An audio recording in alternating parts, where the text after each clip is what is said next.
Shalom. Shalom. Ada sukacita? Amin. Amin. Puji Tuhan. 6 hari kita melakukan aktivitas sehari-hari hidup kita, mencari nafkah, tetapi Tuhan mau juga kita memberikan hati kita diisi dengan roti kehidupan yang kita perlukan juga di dalam kehidupan kita ini. Haleluya. Puji Tuhan, saudaraku yang dikasihi Tuhan. Satu kesaksian yang kelihatannya sederhana ya, tapi sangat luar biasa. Satu meja di kantor, yang satu positif, yang satu tidak. Haleluya. Ini semua bisa dilakukan oleh Tuhan untuk membela anak-anak yang dikasihinya. Oleh karena itu saudara gak perlu takut. Dengan situasi seperti apapun, kuncinya satu, tetap tinggal setia di dalam Dia. Engkau pasti dijaga dan dipeliharanya. Secara logika pasti sama-sama dengan positif dong. Satu meja. Bahkan kalau dibilang COVID itu apa yang dipegang oleh orang yang kena positif, dia juga bisa terinfeksi juga. Tapi faktanya tidak. Karena apa? Tuhan spesialkan anak-anak Tuhan. Haleluya. Puji Tuhan, kita akan melihat Alkitab kita akan baca bersama-sama di dalam kitab Lukas pasal 8. Lukas pasal 8 ayat yang ke-18. Haleluya. Satu ayat yang sangat luar biasa yang akan mengingatkan kepada kita bahwa bagaimana cara sebenarnya bertuhan di dalam hidup kita. Haleluya. Lukas pasal 8 ayat ke-18. Kalau sudah mendapatkan semua, kita akan baca bersama-sama, termasuk yang mengikuti ibadah live streaming saat ini. Mari kita baca firman yang akan kita bahas bersama saat siang hari ini. Haleluya.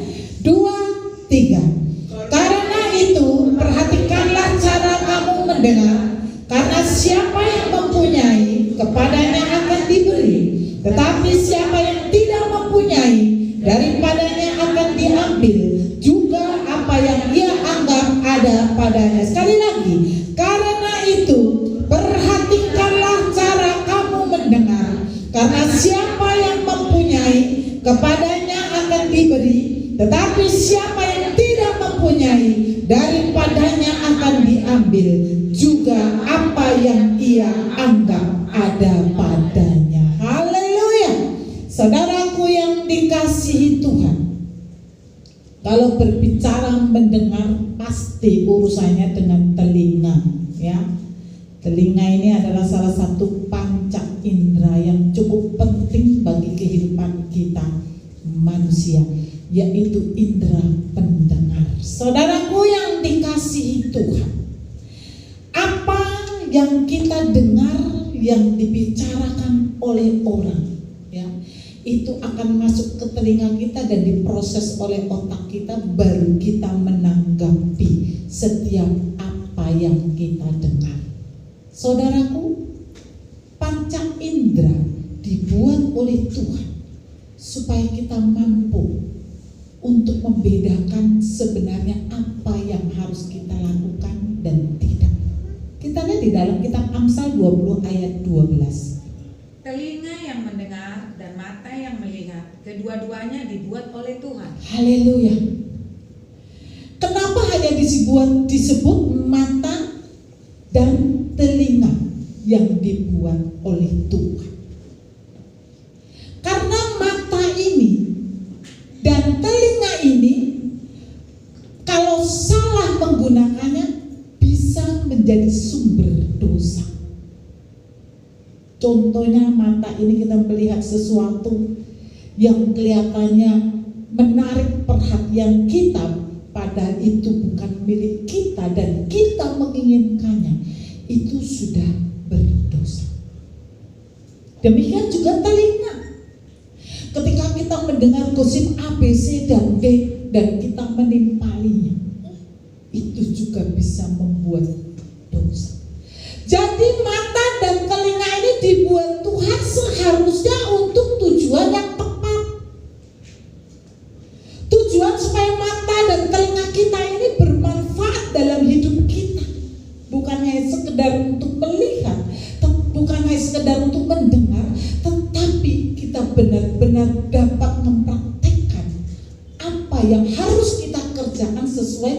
kehendak Tuhan. Tidak mungkin Tuhan membuat mata dan telinga ini untuk tujuan yang negatif. Pasti tujuannya adalah untuk hal yang positif, yaitu memperbaiki hidup kita. Saudaraku yang dikasihi Tuhan, jadi fungsi telinga itu sangat penting dalam hidup kita, bukan hanya sekedar untuk mendengar. Saudaraku yang dikasihi Tuhan, kita lihat di dalam ayat yang baru kita baca ini, dikatakan karena itu perhatikanlah cara kamu mendengar. Jadi bukan hanya ketika engkau mendengar, tetapi firman Tuhan mengatakan perhatikanlah cara kamu mendengar. Ternyata mendengar itu ada caranya, supaya apa yang kita dengar ini tepat sesuai dengan sasaran. Cara mendengar, saudaraku yang dikasihi Tuhan, kalau saudara pernah ikuti sebuah permainan, contohnya ada seorang yang berkata membisikkan telinga ke temannya sesuatu kalimat yang agak sedikit panjang, terus temannya sebelah menyampaikan lagi ke temannya yang lain apa yang dikatakan yang pertama tadi. Demikian seterusnya, pasti kalimatnya atau kata-katanya sampai di ujung sana sudah berbeda-beda. Oleh karena itu saat siang hari ini firman Tuhan berkata perhatikanlah cara kamu mendengar. Artinya apa? Kok cara mendengar harus kita perhatikan? Cara mendengar itu menyangkut satu kemampuan di dalam diri kita untuk mendengar sesuatu yang tepat dan mengaplikasikan dalam hidup kita, mempraktekkan di dalam hidup kita. Saudaraku yang dikasihi Tuhan, ada kepekaan di dalam diri kita ketika kita mendengar, baik itu mendengar firman Tuhan maupun mendengar situasi yang ada. Ada kepekaan di dalam diri kita ketika kita mendengarkan firman Tuhan. Ada reaksi di dalam diri kita yang keluar dari otak kita ini untuk melakukan atau mempraktekkan setiap firman yang kita dengar. Tidak gampang kan ternyata cara mendengar itu. Orang kadang-kadang mendengar sambil lalu, tidak terjadi apa-apa. Tetapi saat siang hari ini firman Tuhan mengajar dan mengingatkan kita untuk kita memperhatikan cara kita mendengar ketika kita mendengar firman Tuhan. Saudaraku yang dikasihi Tuhan, jadi Tuhan mau kita tidak hanya sekedar mendengar, karena Tuhan mau ada reaksi ketika kita mendengar firman Tuhan untuk melakukannya. Supaya apa? Supaya bermanfaat firman itu dalam hidup kita. Banyak orang Kristen hanya mendengar firman dan berlalu begitu saja, sehingga firman itu tidak pernah bekerja dalam hidupnya. Firman itu harus bekerja di dalam hidup saudara dan hidup saya. Kalau firman itu tidak bekerja, berarti selama ini saudara hanya menjadi pendengar, tetapi tidak pernah menjadi pelaku kebenaran. Kita lihat di dalam kitab Matius pasal 13 ayat 23. Yang ditabur di tanah yang baik ialah orang yang mendengar firman itu dan mengerti, dan karena itu ia berbuah. Ada yang 100 kali lipat, ada yang 60 kali lipat, ada yang 30 kali lipat. Haleluya. Jadi firman yang kita dengar selama ini sebenarnya bisa berbuah di dalam hidup kita. Karena firman ini bagaikan benih. Benih yang tertanam di dalam loh hati saudara dan saya ini harus kita pelihara, harus kita rawat, harus kita jaga supaya benih ini tidak hilang begitu saja, supaya benih firman ini tidak dicuri oleh setan atau iblis, tetapi firman ini kita pelihara, kita jaga supaya berbuah dalam hidup kita. Kita lihat Di dalam kitab Lukas pasal 11 ayat 28. Tetapi ia berkata, yang berbahagia ialah mereka yang mendengar firman Allah dan yang memeliharanya. Haleluya. Yang berbahagia adalah mereka yang mendengarkan firman Allah dan catat, dan yang memeliharanya. Jadi bukan hanya mendengar, bukan hanya datang beribadah, tetapi mendengar dan memelihara firman Allah. Firman di dalam diri saudara dan saya yang saudara terima itu akan menjadi benih yang subur di dalam hidup saudara. Dan setiap engkau mempraktekkan setiap kebenaran firman Tuhan yang saudara dengar, itu akan menjadi buah untuk menerima setiap janji Tuhan yang ada di dalam Alkitab saudara. Jadi saudara harus menjadi pendengar sekaligus menjadi pelaku firman. Kalau engkau ingin hidupmu dirubah oleh Tuhan, saudaraku yang dikasihi Tuhan, maka di sini dikatakan karena siapa yang mempunyai kepadanya akan diberi. Mempunyai harta kah? Mempunyai pendidikan tinggi kah? Bukan itu yang dimaksudkan Tuhan. Tetapi barang siapa yang memiliki hati, mempunyai kemampuan untuk mendengar firman Tuhan dan melakukannya, maka semuanya akan diberikan. Janji Tuhan di dalam firman yang sering disampaikan oleh para hamba Tuhan itu akan menjadi milik kita. Yang dulunya kita bukan siapa-siapa, yang dulunya kita tidak punya apa-apa, tetapi Tuhan tambahkan segala apa yang menjadi kebutuhan kita ketika kita memiliki kemampuan untuk mendengar dengan tepat dan melakukan kebenarannya. Haleluya. Saudaraku yang dikasihi Tuhan, bukankah orang yang datang beribadah itu semuanya mendengar firman Tuhan? Tetapi mereka hanya sekedar mendengar. Mereka mempunyai telinga tetapi tidak bisa mendengar. Ada ayatnya saudara, kita lihat di dalam Mazmur 135 ayat 17a. Mempunyai telinga tetapi tidak dapat mendengar. Haleluya. Mempunyai telinga tetapi tidak dapat mendengar. Kenapa? Karena telinganya ditutupi.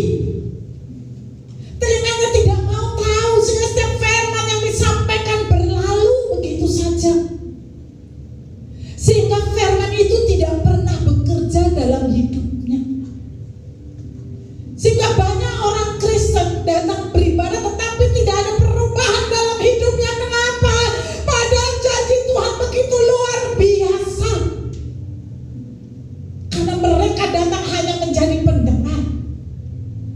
Tapi saat siang hari Tuhan berkata melalui firman-Nya, perhatikanlah cara kamu mendengar.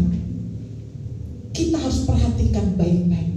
Sebenarnya bagaimana cara aku mendengar firman Tuhan supaya aku dapat melakukan. Orang-orang yang mendengar dan tidak melakukannya itu bagaikan penonton, saudara. Banyak orang Kristen ini menjadi penonton. Sebuah contoh saja, bila mana ada pertandingan sepak bola, pemain ini paling ribut, ya kan? Bukan pemain, penonton ini paling ribut. Waduh, tendang kiri, tendang kanan, pokoknya mereka paling ribut. Pemainnya yang paling capek, saudaraku. Pemainnya capek. Kenapa? Dia harus mengejar bola, dia harus mempunyai strategi bagaimana supaya gol bolanya. Selesai pertandingan, saya mau bertanya, siapa yang mendapatkan upahnya? Siapa yang mendapatkan hadiahnya? Pemain atau penonton?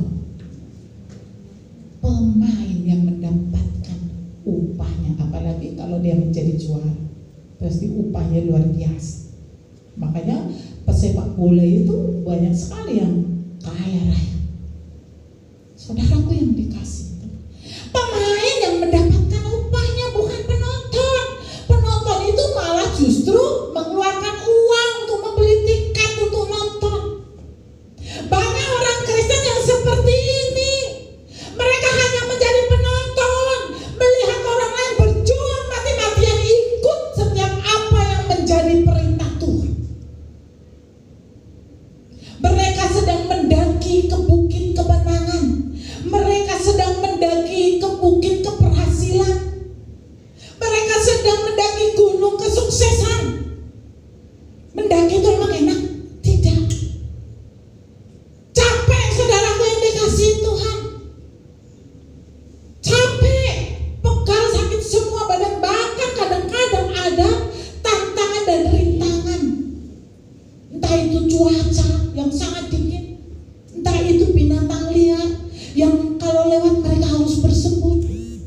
orang-orang yang menjadi penonton hanya melihat dari bawah. Mereka tidak mau ikut berjuang naik ke atas. Tapi lihatlah, ketika orang yang berjuang itu sampai di atas bukit keberhasilan, yang menonton hanya gigit jari. Yang menonton hanya melongo. Kenapa? Wah, udah berhasil dia ya. Udah hebat ya dia. Kenapa ini terjadi pada orang Kristen? Sama-sama beribadah, sama-sama memuji Tuhan, tetapi kenapa ada perbedaan dalam pencapaian kehidupan? Perhatikanlah cara kamu mendengar. Cara kamu mendengar harus kita perhatikan. Supaya apa? Kita tidak menjadi penonton yang melihat orang lain berhasil, yang melihat orang lain sukses, sudah meningkat hidupnya, meningkat cara pandangnya, meningkat cara bertuhannya. Saudaraku yang dikasih Tuhan, cara bertuhan itu harus meningkat loh. Nggak boleh statis. Masa kita di TK terus? Harus naik cara bertuhan. Kalau dulu kita TK tidak mampu mengerjakan pekerjaan SD, bahkan kalau mengerjakan pekerjaan TK juga sudah agak kewalahan namanya, masih TK. Tapi ketika kita sudah SD, pasti kita mampu mengerjakan tugasnya TK. Demikian juga ketika naik ke SMP, kita mampu mengerjakan pekerjaan SD. Harus naik SMA, kita mampu mengerjakan tugasnya SMP. Terus kita harus meningkat. Di dalam kerohanian kita harus meningkat. Jangan stagnasi, diam di tempat. Engkau tidak akan mendapatkan apa-apa. Engkau harus mendaki, harus naik.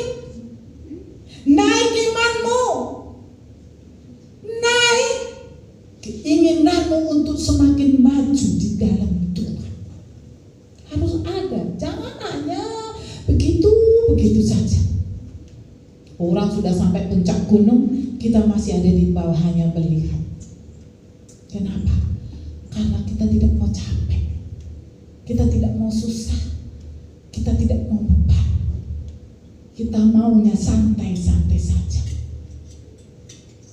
Lihatlah, banyak orang yang akhirnya kehilangan segalanya. Maka di sini dikatakan, barang siapa yang tidak mempunyai, daripadanya akan diambil. Bahkan yang ia anggap ada padanya. Kalau kita tidak mempunyai kemampuan untuk mendengar dan melakukan setiap kebenaran firman Tuhan, maka semuanya yang kita miliki, yang sudah kita miliki, bisa habis begitu saja. Habis begitu mudah Tuhan menghabiskan. Ibarat ada belalang pelahap. Saudaraku yang dikasihi Tuhan, inilah firman Tuhan, kebenaran firman Tuhan yang harus kita kerjakan, harus kita lakukan supaya kita boleh mencapai bukit keberhasilan bersama dengan Tuhan. Perhatikanlah cara kamu mendengar. Matius 11 ayat 15. Siapa bertelinga hendaklah ia mendengar. Ya, ayat 36 ayat 11.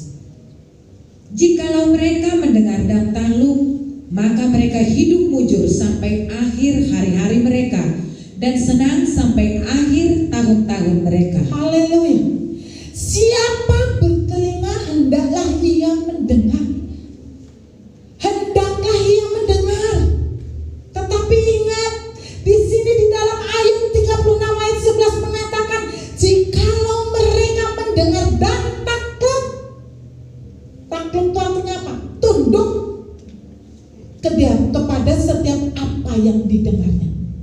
Firman Tuhan berkata, maka mereka hidup mujur sampai akhir hari-hari mereka, senang sampai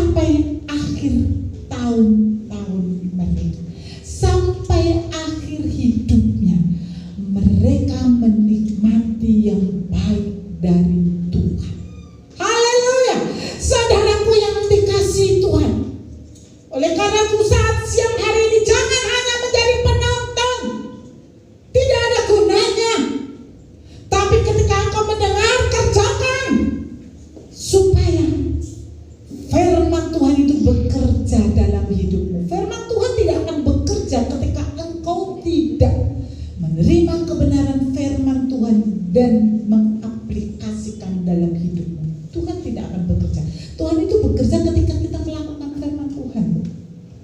Kita nggak tahu kapan Tuhan bekerja. Tetapi ketika kita melakukan firman Tuhan, Tuhan turut bekerja di dalamnya. Sehingga apa? Apa yang disentuh oleh tanganmu dibuat Tuhan beruntung dan berhasil. Bukankah itu janji Tuhan? Saudaraku yang dikasihi Tuhan, janji Tuhan ini harus kita miliki. Kita harus memiliki hati yang mendengar, cara mendengar yang tepat. Supaya apa? Supaya kita, hidup kita benar-benar mencapai apa yang menjadi janji Tuhan. Kasih kita harus semakin meningkat di dalam Tuhan.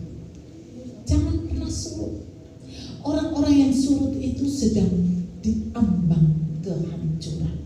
Kita harus semakin maju, semakin manis di hadapan Tuhan. Saudaraku yang dikasihi Tuhan, firman Tuhan seringkali orang menganggapnya hanya sebagai sebuah nasihat. Nasihat itu kan bisa dilakukan, bisa tidak. Padahal firman Tuhan itu bukan hanya sekedar nasihat, tetapi itu perintah. Maka tadi dikatakan takluk. Artinya perintahnya harus kita kerjakan. Firman Tuhan itu bukan hanya sekedar nasihat, tetapi perintah yang harus kita lakukan. Karena ketika kita mendengar dan melakukan kebenaran firman Tuhan, maka kita akan semakin mengenal apa sih sebenarnya kehendak Tuhan di dalam hidup kita. Coba kalau saudara sering mempraktekkan kebenaran firman Tuhan, melakukannya dengan sungguh-sungguh, kita akan semakin mengenal bagaimana Tuhan yang kita sembah saat siang hari ini, apa yang diinginkan, apa yang dikehendakinya, sehingga ada rem di dalam diri kita ketika kita mau melakukan sesuatu hal yang salah. Saudaraku yang dikasihi Tuhan, firman Tuhan berkata di dalam kitab Yohanes 10 ayat 27, domba-dombaku mendengarkan suaraku, dan aku mengenal mereka, dan mereka mengikut aku. Haleluya. Domba-dombanya Tuhan itu siapa, saudara dan saya? Di sini dikatakan apa? Domba-dombaku mendengarkan suaraku. Suara Tuhan itu apa? Suara Tuhan itu firman Tuhan, kebenaran yang engkau dengarkan setiap saat engkau membacanya, ketika engkau beribadah. Saudaraku, dan di sini dikatakan ketika kita mendengarkan suara Tuhan, firman Tuhan berkata, aku mengenal mereka. Dan ingat, bukan hanya mendengar, tapi di sini dikatakan dan mereka mengikuti aku. Saudaraku yang dikasihi Tuhan, Tuhan mengenal domba-dombanya yang mendengarkan suaranya dan mengikuti dia. Artinya mengikuti jalannya, mengikuti aturannya. Saudaraku yang dikasihi Tuhan, orang Kristen pasti semua berpikir bahwa Tuhan mengenal dia. Padahal di Alkitab ini tidak semua orang dikenal Tuhan, walaupun itu orang Kristen. Ada pernah di media sosial itu berkata, Tuhan pasti mengenal saya, kan Tuhan itu yang menciptakan manusia, pasti mengenal dong siapa yang diciptakannya. Iya, Tuhan mengenal, tapi tidak mau kenal. Mungkin saudara bingung ya, ya kenal yang ciptaannya, tapi dia tidak mau kenal. Kenapa tidak mau kenal? Karena ada hal-hal yang seringkali kita buat menyakiti hati Tuhan. Kita lihat ada orang Kristen yang tidak dikenal oleh Tuhan. Matius 7 ayat 21 sampai 23. Kita lihat ayat ini sangat ayat yang sering kita dengar. Haleluya. Bukan setiap orang yang berseru kepadaku, Tuhan, Tuhan, akan masuk ke dalam kerajaan surga, melainkan dia yang melakukan kehendak Bapakku yang di surga. Pada hari terakhir banyak orang akan berseru kepadaku, Tuhan, Tuhan, bukankah kami bernubuat demi namamu dan mengusir setan demi namamu dan mengadakan banyak mujizat demi namamu juga? Pada waktu itulah aku akan berterus terang kepada mereka dan berkata, aku tidak mengenal kamu, enyahlah daripadaku, kamu sekalian pembuat kejahatan. Haleluya. Saudaraku yang dikasih Tuhan, Tuhan Yesus berkata, aku tidak mengenal engkau. Siapa yang manggil Tuhan Tuhan kalau bukan orang Kristen? Siapa yang melakukan mujizat kalau bukan orang Kristen? Pelayan-pelayan, hamba-hamba Tuhan. Tapi Tuhan berkata, aku tidak mengenal. Kenapa Tuhan tidak mengenal mereka? Karena mereka hanya mendengar, fasih berbicara, tetapi melakukan tidak dilakukannya. Saudaraku yang dikasih Tuhan, jadi kunci keberhasilan kita di dalam Tuhan sebenarnya hanya pada ketika engkau melakukan kebenaran firman Tuhan. Itu kunci yang harus saudara pegang. Dan jangan tidak lakukan. Ketika engkau tidak lakukan, lihatlah hari terakhir Tuhan berkata, aku tidak kenal mengenal engkau. Padahal cintaan Tuhan, tapi Tuhan tidak mengakuinya. Tuhan tidak mau. Saudaraku, kalau kita pernah membaca 5 anak darah yang bijaksana dan 5 anak darah yang bodoh, saya mau tanya, itu sama-sama orang Kristen loh. Orang mereka menunggu mempelai, ya kan? Sama-sama orang Kristen. Mereka sama-sama membawa pelita. Tapi lihatlah, yang bijaksana itu tetap membawa minyak. Ada Roh Kudus di dalam dirinya. Dia terus bawa, isi jiwanya ini dengan Roh Tuhan. Sedangkan yang bodoh ini hanya membawa pelita doang, tanpa ada Roh Kudus, tanpa ada minyak yang menjadi cadangannya. Sehingga ketika mempelai itu datang, minyaknya sudah keburu habis, pelitanya sudah mulai padam.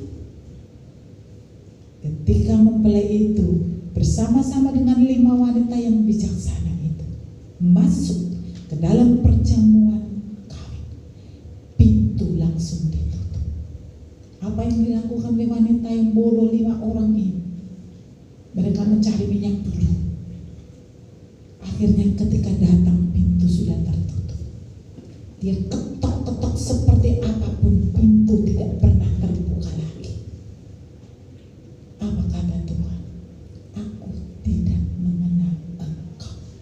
Siapa 5 anak darah bodoh ini? Orang Kristen. Tetapi dia tidak pernah berjaga-jaga. Dia menganggap dirinya sudah selamat. Padahal firman Tuhan berkata, barang siapa setia sampai kesudahannya. Sampai kesudahannya, bukan di pertengahan. Dia yang akan selamat. Saudaraku yang dikasih Tuhan, jadi jangan bangga kamu menjadi orang Kristen. Jangan bangga. Tapi banggalah ketika engkau menjadi orang Kristen, tetapi sekaligus menjadi pelaku kebenaran firman Tuhan. Banggalah. Karena yang menjadi pendengar sekaligus menjadi pelaku kebenaran itu berhak untuk mendapatkan setiap apa yang menjadi janji Tuhan. Kalau kita sudah biasa mendengarkan firman Tuhan dan kita melakukannya, Tuhan itu berbicara bukan hanya melalui firman. Kadang-kadang dia berbicara juga di hati kita. Apa yang harus kita kerjakan? Saudaraku yang dikasih Tuhan, ada sebuah kesaksian dari seorang pilot batik air. Mungkin saudara sudah mendengarkan kesaksian ini. Saya ingin membagikan kepada saudara, ini adalah orang yang takut Jose Tamavila. Dia seorang pilot yang harus membawa pesawat dari ujung pandang ke Palu rutenya ya, Palu ujung pandang. Jadi bolak-balik lah, ujung pandang Palu ujung pandang. Pada tanggal 28 September tahun 2018, dia bersaksi. Seharian dia merasa kegelisahan yang luar biasa di dalam dirinya. Yang dia tidak tahu apa, kenapa kok saya gelisah. Mulai bangun pagi dia sudah gelisah dan gelisah. Dan gelisahnya itu sangat besar. Sehingga apa saudara? Ketika dia sedang mengemudikan pesawat itu, dia bernyanyi lagu rohani keras-keras. Biasanya dia bersenandung doang kan, kalau sedang mengemudikan pesawat itu. Tetapi hari itu karena gundahnya sangat besar, dia untuk menghilangkan gundahnya itu bernyanyi dengan suara yang keras. Sampai kopilotnya ini bukan orang Kristen, sampai dia bercanda, "Pak, bikin CD rohani saja Pak." Tapi dia nggak peduli, dia terus menyanyi dengan keras-keras. Sampailah dia mau mendarat di Bandara Palu. Bandara Palu itu terletak diapit oleh 2 pegunungan. Saudara tahu? Bagi pilot, kalau bandara itu terletak diapit oleh 2 pegunungan, itu dianggap sebagai lembah kematian. Kenapa? Karena mereka harus mendarat ekstra hati-hati. Dia harus benar-benar fokus. Ketika sampai di atas bandara Palu itu, ada suara di dalam hatinya. Berputarlah sekali lagi. Dia bingung. Siapa yang ngomong? Tapi hatinya berkata, berputarlah sekali lagi. Cuacanya cerah, tapi anginnya kencang. Akhirnya dia ikutin suara itu. Inilah rahasianya. Kalau kita mengikuti suara Tuhan, dia berputar 1 kali. Setelah berputar, dia landing dan sukses landingnya. Saudaraku, ketika dia selesai tugasnya melandingkan pesawat itu, ada suara lagi di dalam hatinya, "Cepat engkau keluar dari tempat ini." Dia bingung. Dia tidak keluar dari kokpit pesawat. Bayangkan saja, biasanya kalau habis landing kan semua turun, ya istirahat. Dia nggak mau turun.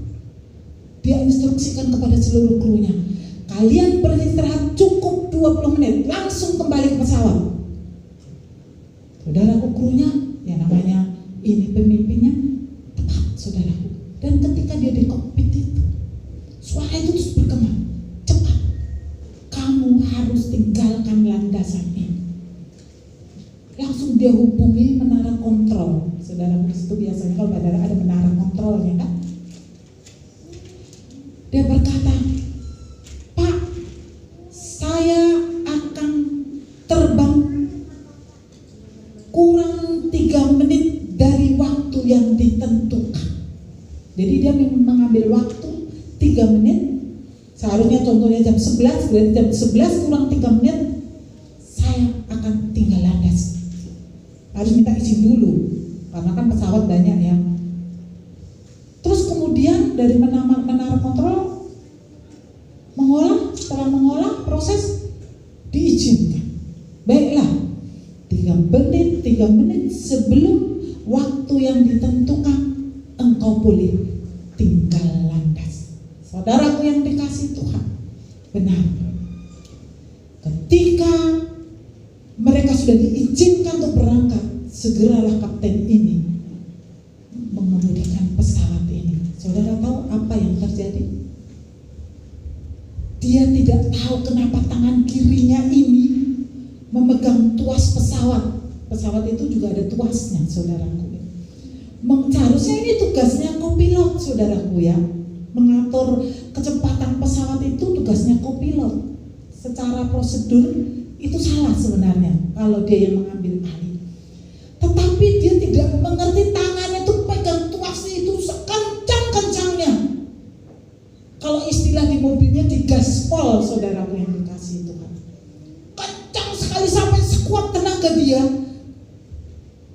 menaik tuas itu. Supaya apa? Supaya pesawatnya itu cepat naik maksudnya. Sehingga pesawat itu sempat oleng kiri dan oleng kanan. Karena kan sudah di luar kontrol kan, namanya baru mau lepas landas terus digaspol. Tapi dia nggak peduli sampai kopilotnya itu ketakutan. Tapi dia terus tancap gas. Kemudian pesawat ini benar-benar sudah naik. Ketika sudah naik, kapten ini menghubungi menara kontrol. Tapi tidak ada lagi jawaban. Terus dia melihat ke bawah. Kapten ini melihat ke bawah, ternyata dia lihat satu fenomena alam yang sangat aneh. Jadi air di pinggiran pantai itu membentuk sebuah lubang yang sangat besar. Dan kedalaman dasar laut itu kelihatan dari atas. Dia kaget, ada apa ini? Dia nggak tahu. Sampailah dia di ujung pandang. Ketika sampai di ujung pandang, dia tahu, dia mendengar bahwa Palu dilanda gempa bumi dan tsunami yang sangat dahsyat. Yang kita dengar, tanah terbalik, disedot ke bawah, yang terjadi di Palu. Disitulah dia merasa, terima kasih Tuhan, Engkau menyelamatkan saya dan seluruh penumpang 140 orang diselamatkan oleh satu orang yang dengar-dengaran suara Tuhan. Saudaraku yang dikasihi Tuhan, inilah pentingnya kepekaan mendengar suara Tuhan. Baik firman Tuhan maupun suara Tuhan sering berbicara di dalam hati kita. Dan kepekaanmu itulah yang akan menyelamatkan engkau ketika engkau dalam keadaan emergensi, dalam keadaan darurat. Siapa yang tahu? Tidak ada yang nyana kalau Palu akan terjadi tsunami dan gempa yang sangat luar biasa. Tetapi lihatlah, ada seorang yang takut akan Tuhan yang ada di sana, yang Tuhan ingin selamatkan. Coba kalau dia mengikuti waktu yang ditentukan pas, pasti mereka tidak akan dapat diselamatkan. Tapi 3 menit, hanya 3 menit saudara, dia minta waktu karena udah gelisah banget jiwanya ini. Cepat keluar kau dari landasan ini, cepat. Maka dia langsung gaspol itu pesawatnya. Sampai penumpangnya juga ketakutan, namanya juga oleh kanan oleh kiri. Coba kita mobil kita gaspol, pasti kadang-kadang kan kehilangan keseimbangan. Tapi lihatlah cara Tuhan menyelamatkan orang yang dikasihi, orang yang peka mendengarkan suara Tuhan, yang peka melakukan kebenaran firman Tuhan. Coba kalau dia tidak peka, dia mendengar suara Tuhan, dia nggak peduli. Orang biasa juga landing kok, orang biasanya juga tempat waktu kok, ya. Tetapi karena dia peka bahwa ternyata suara yang di dalam hatinya itu adalah suara Tuhan. Dan ini saudaraku, bisa saudara dan saya miliki, semua bisa memilikinya. Suara Tuhan di dalam diri kita. Apabila ada kepekaan di dalam diri kita, maka firman Tuhan saat siang hari ini mengatakan, perhatikanlah cara kamu mendengar, supaya kita mampu peka untuk mendengarkan firman Tuhan dan melakukannya. Bukan hanya sekedar mendengar, tetapi mengerjakannya. Lihatlah pilot Mavela ini, dia dengar dan kerjakan apa yang menjadi perintah yang keluar dari lubuk hatinya. Cepat dia keluar dari landasan Palu itu. maka dia dan seluruh awak pesawatnya dan penumpangnya diselamatkan. Amin. Haleluya.